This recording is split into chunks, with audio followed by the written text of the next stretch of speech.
사람은 많은 것을 가지고도 불안할 수 있습니다. 삶의 조건이 어느 정도 갖추어져도 마음 깊은 곳에서 설명하기 어려운 두려움이 남아있을 때가 있습니다. 왜 그렇습니까? 사람은 단순히 물질로만 사는 존재가 아니기 때문입니다.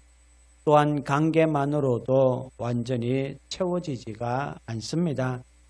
하나님의 형상으로 지음받은 인간은 결국 하나님 안에서만 참된 안식을 누리도록 지음을 받았습니다. 그래서 우리의 가장 깊은 갈망은 무엇입니까? 하나님께서 지금도 나를 향하고 계시는가? 하나님께서 나를 버리지 않으셨는가? 하나님의 얼굴을 여전히 나를 향하고 있는가? 이것이 우리의 깊은 갈망입니다. 오늘 본문은 바로 이 질문에 대한 하나님의 대답입니다. 오늘 본문은 구약 성경에 나타난 가장 유명하고 위대한 축복의 말씀 가운데 하나입니다. 하나님께서는 모세에게 말씀합니다. 23절입니다. 아론과 그의 아들들에게 말하여 이르기를 너희는 이스라엘 자손을 위하여 이렇게 축복하여 이르되 하나님께서 제사장들에게 백성을 축복하라라고 명령하십니다. 이 명령은 민수기 전체 흐름 속에서 매우 중요합니다. 앞에서 하나님은 이스라엘 백성들을 계수하게 하셨습니다. 전쟁을 준비하는 백성으로 질서를 세우셨습니다. 그 다음에 레위 인원들을 구별하셨고 나실인의 규례도 말씀하셨습니다.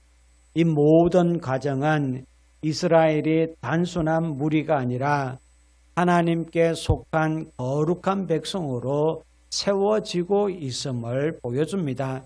이제 그 백성들은 광야를 지나야 했습니다. 앞으로 전쟁도 치러야만 했습니다. 먹을 것과 마실 것이 부족한 상황도 만나게 될 겁니다. 불평과 원망이 터져 나오는 시간도 분명히 겪을 것입니다. 그런데 하나님은 그 백성에게 먼저 복을 선포해 주십니다. 여러분 여기 순서를 놓치지 마십시오. 먼저 광야를 없애 주신 것이 아닙니다. 전쟁을 면제해 주신 것도 아닙니다. 그러나 하나님은 광야를 지나야 할 백성 위에 당신의 이름을 두시고 그들에게 복을 선언하고 계시는 겁니다. 이것이 중요합니다. 하나님의 백성들에게도 광야는 분명히 있습니다. 두려움도 있고 싸워야 할 현실도 있습니다. 그러나 결정적인 차이가 있습니다. 하나님의 백성은 광야에 버려진 사람들이 아니라 광야에서도 하나님의 복 아래 있는 사람들이란 말입니다. 두려움에 함몰된 사람들이 아니라 하나님의 얼굴이 자신을 향하고 있음을 믿는 사람들입니다. 오늘 이 말씀이 우리에게도 동일하게 들려지기를 바랍니다. 물론 우리의 현실이 당장 바뀌지 않을 수 있습니다. 오랫동안 붙들고 기도하던 문제가 아직 해결되지 않을 수 있습니다. 그러나 하나님의 얼굴이 우리를 향하고 있다면 우리는 무너지지 않습니다. 오늘 본문은 우리에게 복이 무엇인지 다시 묻게 합니다. 우리는 보통 복을 눈에 보이는 조건에서만 찾지만 하나님은 복의 권한을 먼저 보여주십니다. 복은 환경이 아니라 하나님께로부터 오고 복의 내용보다 더 중요한 것은 복을 주시는 분이 누구신가 하는 겁니다. 그래서 오늘 축복의 이 말씀은 3번을 반복해서 하나님의 이름을 앞세우고 있습니다. 그렇다면 이 반복 속에 담긴 가장 중요한 진리부터 살펴보겠습니다. 먼저 복을 주시는 분은 누구입니까? 하나님이시다라는 것을 말씀합니다. 오늘 축복의 말씀은 3줄로 되어 있습니다. 24절에 여호와는 내게 복을 주시고 너를 지키시기를 원하며 25절은 여호와는 그의 얼굴을 내게 비추사 은혜 베푸시기를 원하며 26절은 여호와는 그 얼굴을 내게로 향하여 드사 평강 주시기를 원하노라 이렇게 말씀합니다. 이 세 구절에는 독특한 구조가 있습니다. 각 절이 모두 여호와는 이라는 하나님의 이름으로 시작한다라는 겁니다. 문장만 생각하면은 하나님의 이름을 3번 반복할 필요는 없습니다. 처음엔 한 번만 말해도 뜻은 충분히 전달될 수 있습니다. 그런데 하나님은 의도적으로 각 절마다 당신의 이름을 반복하게 하셨습니다. 왜 그렇습니까? 복을 주시는 주체가 하나님이심을 분명히 하시기 위해서입니다. 제사장이 축복하지만 복을 만들어내는 것은 제사장이 아닙니다. 사람이 복을 선언할 수는 있지만은 실제로 복을 주시는 분은 하나님이시다라는 말씀입니다. 그래서 27절에서 하나님은 이렇게 말씀하십니다. 그들은 이같이 내 이름으로 이스라엘 자손에게 축복할지니 내가 그들에게 복을 주리라 라고 말씀합니다. 여기서 핵심은 분명합니다. 내가 여호와 하나님이 그들에게 복을 주겠다라는 말씀입니다. 복은 사람에게서 시작되지 않습니다. 환경에서 만들어지는 것도 또한 아닙니다. 복은 하나님께로부터 온다는 사실을 믿으시기를 바랍니다. 우리는 자주 복을 눈에 보이는 조건만으로 판단합니다. 물질이 넉넉하면 복이라고 생각합니다. 건강하면 복이라고 생각하고 자녀가 잘 되고 일이 잘 풀리고 사람들에게 인정받으면 복받았다라고 생각합니다. 물론 그런 것들도 하나님의 선물입니다. 그러나 성경이 말하는 복의 중심은 더 깊은 곳에 있습니다. 성경이 말하는 복은 하나님께서 나를 지키신다라는 이 사실이 복인 줄 믿으시기를 바랍니다. 하나님께서 우리에게 은혜를 베푸시는데 하나님께서 우리를 향해 얼굴을 드시고 우리에게 평강을 주시는 것입니다. 그러므로 참된 복은 무엇을 가졌느냐의 문제가 아닙니다.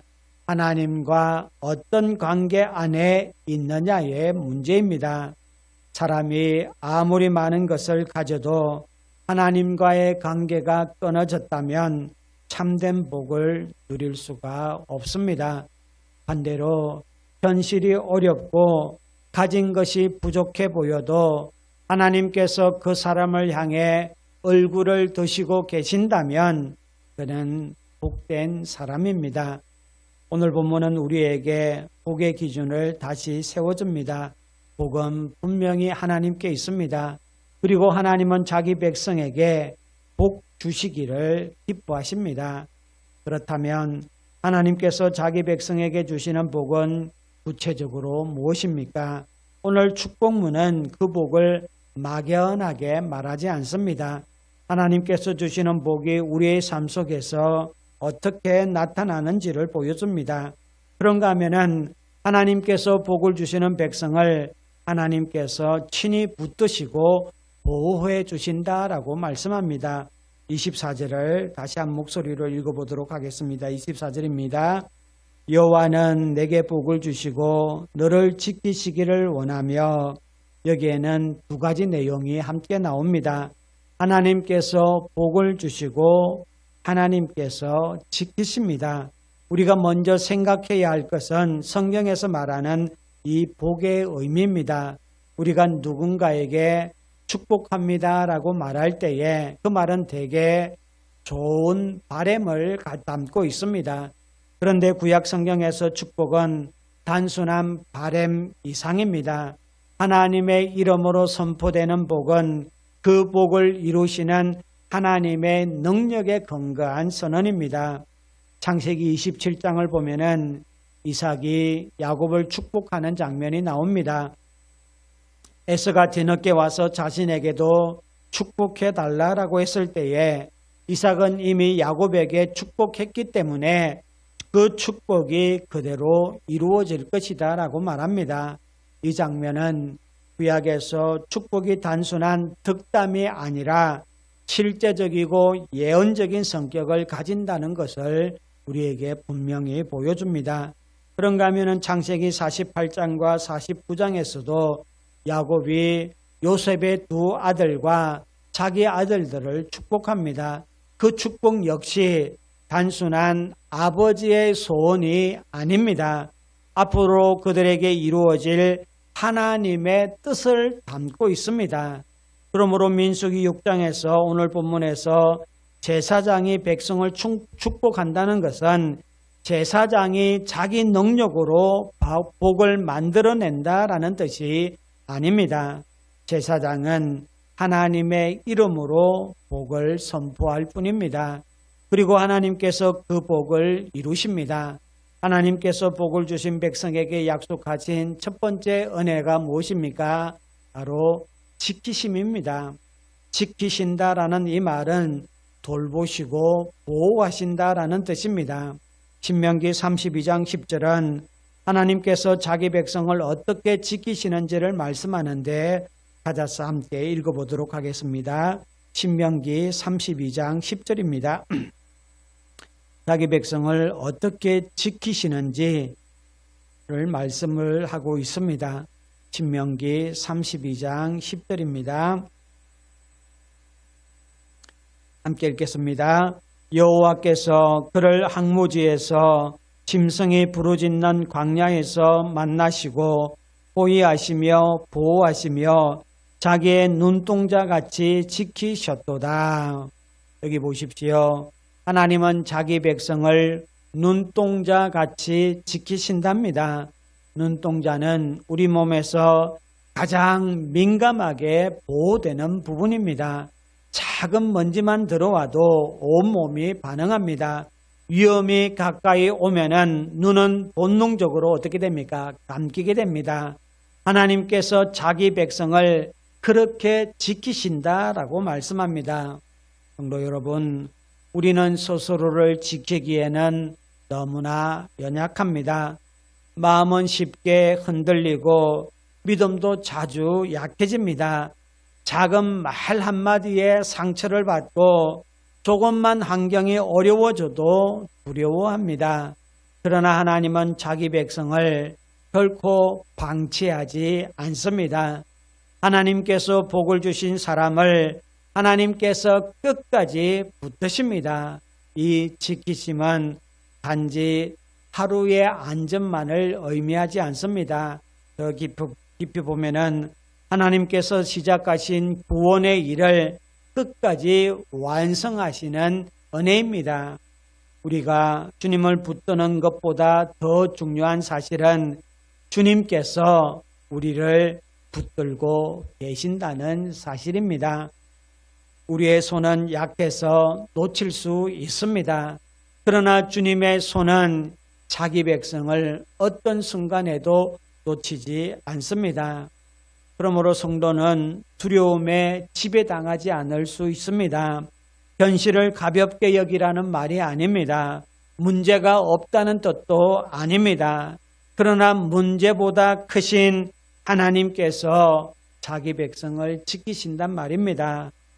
하나님께서 복을 주시면 하나님께서 지키신다는 이 사실을 믿으시기를 간절히 바랍니다.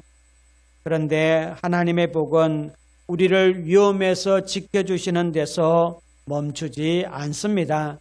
하나님은 자기 백성을 보호하실 뿐만 아니라 자기 백성을 향해 은혜의 얼굴을 비추신다라고 말씀합니다. 성도에게 필요한 것은 단지 안전만이 아닙니다. 우리의 영혼을 다시 살리는 하나님의 은혜가 필요합니다. 하나님께서 얼굴을 비추실 때에 두려움에 눌린 우리의 마음이 회복되고 죄책감에 묶인 우리의 영혼이 다시 주님 앞에 설 수 있는 힘을 얻는단 말입니다. 그래서 25절은 이렇게 말씀합니다. 25절을 한 목소리로 다시 읽어보도록 하겠습니다. 여호와는 그의 얼굴을 내게 비추사 은혜 베푸시기를 원하며, 이 말씀은 참으로 아름다운 표현입니다. 하나님께서 자기 얼굴을 우리에게 비추신다라고 말씀합니다.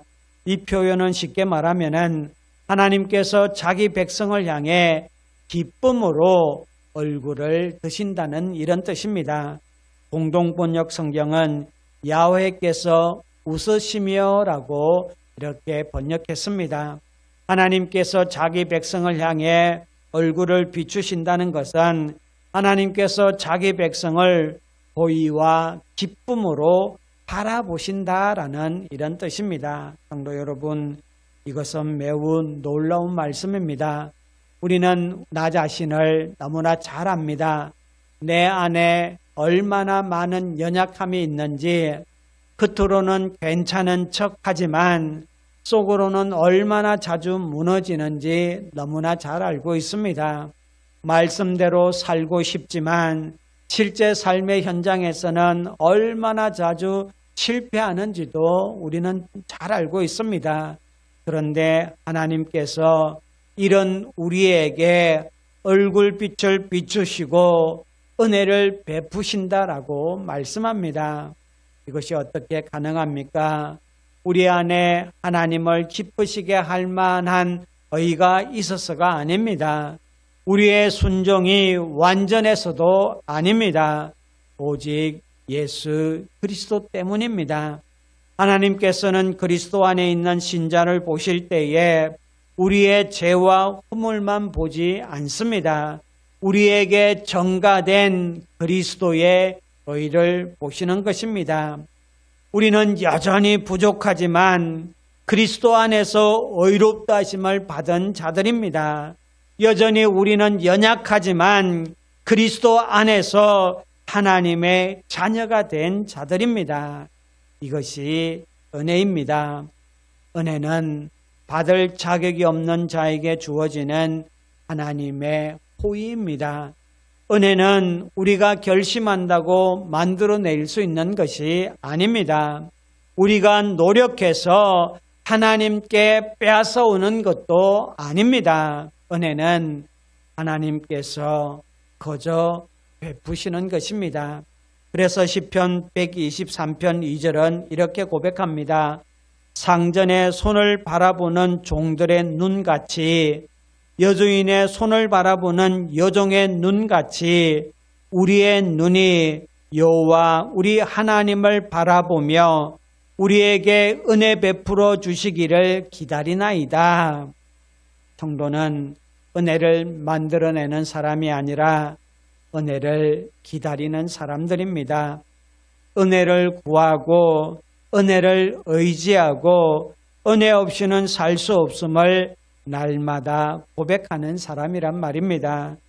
우리가 신앙생활에서 가장 조심해야 할 착각이 있습니다. 은혜 없이도 괜찮다라고 생각하는 겁니다. 예배는 드리지만 은혜를 구하지 않고, 말씀은 듣지만 하나님의 얼굴을 사모하지 않으며, 기도는 하지만 실제로는 내 힘으로 살 수 있다라고 생각하는 것입니다. 그러나 은혜 없이는 하루도 살 수 없습니다. 하나님께서 얼굴을 비추어 주셔야 우리의 영혼이 살아납니다. 하나님께서 그리스도 안에서 우리를 기쁨으로 바라보실 때 우리의 신앙은 다시 힘을 얻을 수 있습니다. 그러므로 오늘도 은혜를 구하는, 날마다 은혜를 구하는 성도 여러분 되시기를 간절히 바랍니다. 그런데 하나님께서 우리에게 얼굴을 비춰주시는 은혜는 우리의 영혼을 살릴 뿐만 아니라 더 깊은 자리로 우리를 이끌어갑니다. 그것은 바로 평강의 자리입니다.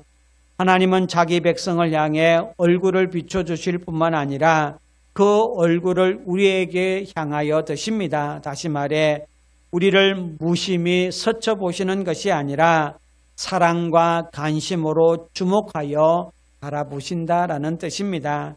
그 하나님의 시선 아래 있을 때에 성도는 상황이 다 해결되지 않아도 무너지지 않는 평강을 누릴 수 있다라는 사실을 믿으시기를 바랍니다.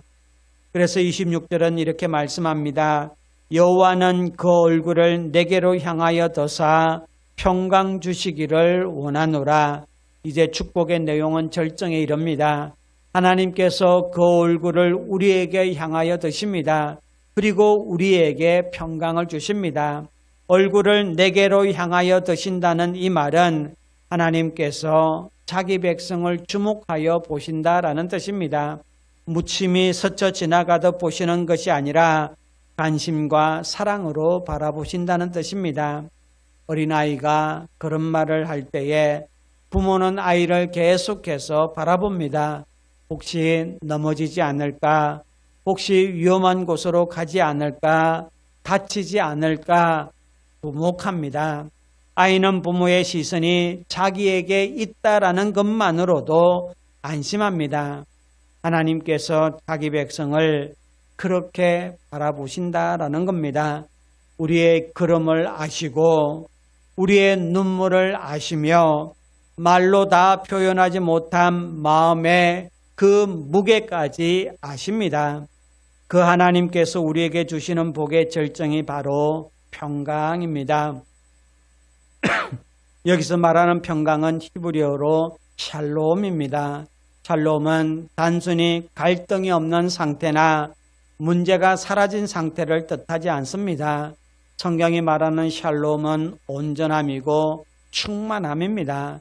하나님 안에서 누리는 완전한 조화와 안식이란 말입니다.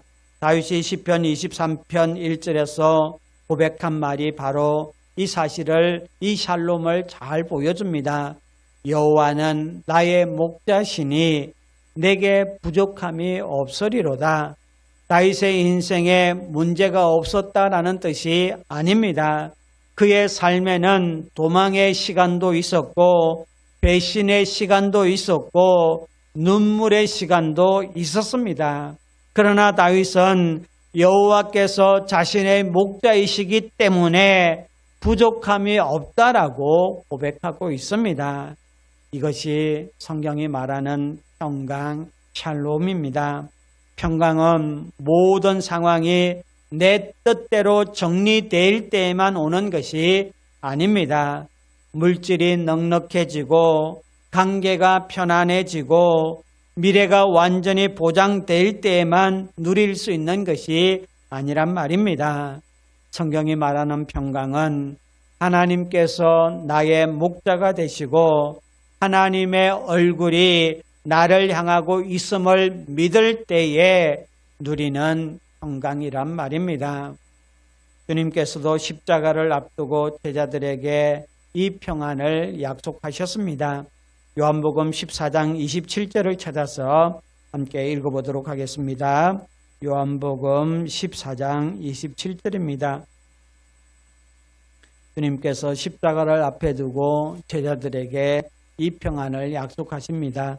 요한복음 14장 27절 한 목소리를 읽도록 하겠습니다.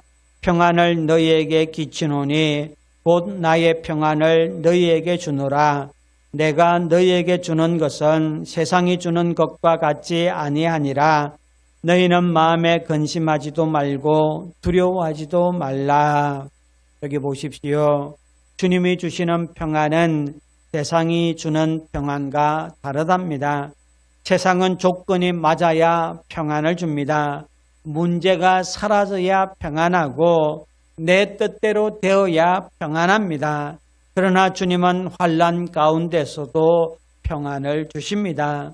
눈물 가운데서도 광야 가운데서도 평안을 주십니다. 왜냐하면 그 평안은 환경에서 오는 것이 아니라 주님에게서 오는 것이기 때문에 그렇습니다. 그런데 성도 여러분, 여기서 우리는 한 가지 중요한 질문이 생깁니다.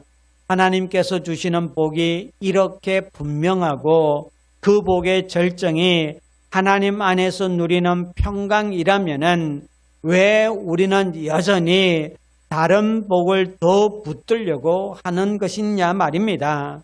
왜 하나님의 얼굴보다 사람의 인정을 더 의식하고 하나님께서 주시는 평강보다 눈에 보이는 안정에 더 마음을 빼앗기는 것일까요? 이것은 단순히 믿음이 약해서만은 아닙니다. 우리 안에 있는 갈망이 잘못된 방향으로 계속해서 흐르고 있기 때문에 그렇습니다. 하나님만이 채울 수 있는 자리를 자꾸만 다른 것, 이 세상의 것으로 채우려고 하기 때문에 그렇습니다. 사람에게는 기본적인 욕구가 있습니다. 먹고 사는 문제, 건강의 문제, 물질과 같은 일상적인 욕구가 있습니다. 이것은 필요 없는 것이 아닙니다. 우리가 살아가는데 반드시 있어야 될 것들입니다. 하나님께서도 우리의 필요를 아십니다. 그런데 이런 것들이 채워진다고 해서 사람이 완전히 만족하는 것은 아니더라는 겁니다. 그 안쪽에는 사랑을 받고 싶고 인정을 받고 싶고 누군가와 깊이 연결되고 싶은 관계적인 갈망이 있습니다.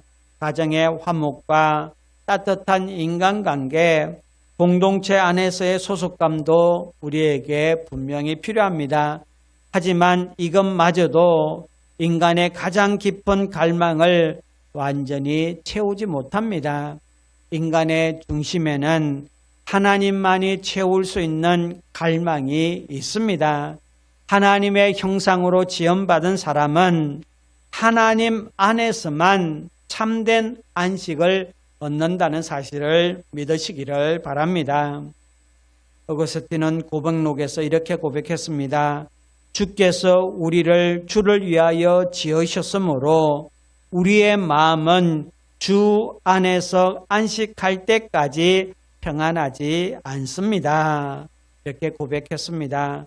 참 정확한 고백입니다. 인간은 하나님 밖에서 만족을 찾으려고 하지만은 하나님 없는 만족은 오래가지 못합니다. 예레미야 2장 13절에서 하나님은 이렇게 말씀하십니다. 내 백성이 두 가지 악을 행하였나니 곧 그들이 생수에 거는되는 나를 버린 것과 스스로 웅덩이를 판 것인데 그것은 그 물을 가두지 못할 터진 웅덩이더라. 이렇게 말씀합니다. 여기 보십시오. 하나님은 생수의 근원이십니다. 그런데 사람은 생수의 근원이신 하나님을 버리고 스스로 웅덩이를 판답니다. 돈이라는 웅덩이, 성공이라는 웅덩이, 사람들의 인정이라는 웅덩이, 관계라는 웅덩이를 판단 말입니다.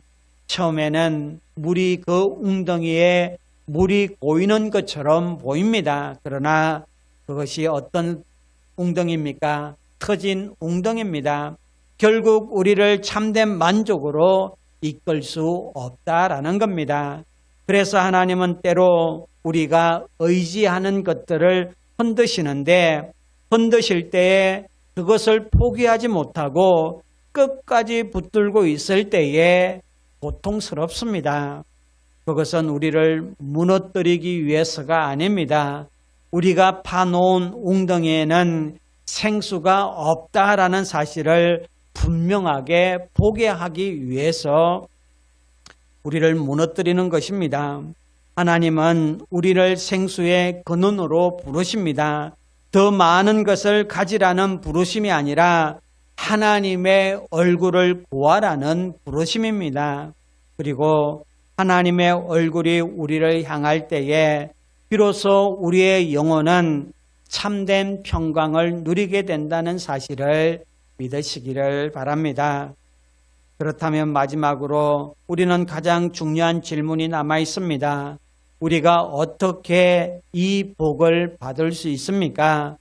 하나님께서 우리를 지키시고 우리에게 은혜를 베푸시며 우리에게 평강을 주시는 이 복은 무엇을 근거로 우리에게 주어지는 것입니까? 우리의 열심 때문입니까? 우리의 헌신 때문입니까?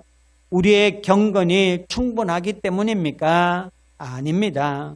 이 복은 우리의 자격에서 나오지 않습니다. 이 복은 오직 예수 그리스도 안에서 우리에게 주어집니다. 사도 바울은 에베소서 1장 2절과 3절에서 이렇게 말씀합니다. 하나님 우리 아버지와 주 예수 그리스도로부터 은혜와 평강이 너희에게 있을지어다. 찬송하리로다. 하나님 곧 우리 주 예수 그리스도의 아버지께서 그리스도 안에서 하늘에 속한 모든 신령한 복을 우리에게 주시되, 여기 보십시오. 모든 신령한 복은 그리스도 안에서 주어집니다. 우리는 복을 얻어내기 위해서 하나님과 거래하는 사람들이 아닙니다. 복을 받을 자격이 있어서 당당히 하나님께 요구하는 사람들도 아닙니다. 우리는 복을 받을 자격이 없지만 그리스도 안에서 은혜로 복을 받은 사람들입니다. 이사야 53장 5절은 이렇게 말씀합니다. 그가 찔림은 우리의 허물 때문이요 그가 상함은 우리의 죄악 때문이라.